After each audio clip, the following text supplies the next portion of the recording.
ನಮ್ ದೋಸ್ತ ಸ್ಟೇಟಸ್ ಏನ್ ಇಟ್ಟ ನೋಡು. ಲೈಫ್ ಅಲ್ಲಿ ಯಾವತ್ತೂ ಯಾವ್ದ್ರಿಂದನೂ ನಾವು ಬೀಳ್ಬಾರ್ದು, ಪ್ರತಿಯೊಂದು ನಮ್ಮಿಂದ ಬೀಳ್ಬೇಕು. ಸ್ಟೇಟಸ್ ಏನಿಟ್ಟಿ? ಯಾವ್ದು ನಿನ್ನಿಂದ ಬರಂಗಿಲ್ಲ, ಹೋಗಿ ಕೆಲಸ ಮಾಡು, ಬರ್ತಾವ ಮಕ್ಕೊಂಡ್ ಕೇಶನ್ ಹೇಳಿದ್ರ. ಅಲ್ಲ ಮತ್ತೇನ ಇಟ್ಟಿಯಲ್ಲ ಇದು?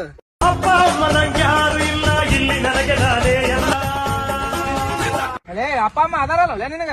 ಅಪ್ಪಗ್ 1000 ರೂಪಾಯಿ ಕೇಳಿದೆ, ಕೊಡ್ಲಿಲ್ಲ, ಅದಕ್ಕೆ ಇಟ್ಟೆ. ಎಂತ ಹುಚ್ಚದಿವ ಅಲ್ಲೇ ನೀ ದುಡ್ದು ಸಾಕ್ಬೇಕು ಈ ವಯಸ್ಸಿನಾಗ. ಅಪ್ಪ ಅಮ್ಮ ರೊಕ್ಕ ಕೊಳ್ಳಿ. 2 ವರ್ಷದ ಮಗ ಆಗಿ ನಂದ ಹೆಡಕ್ ಮುರ್ತಿತ್ತು, ಈಗ ಮತ್ತೆ ಅವ್ರ ಕೊಡ್ಬೇಕು ನಿನಗೆ. ಸ್ಟೇಟಸ್ ತೆಗಿಯ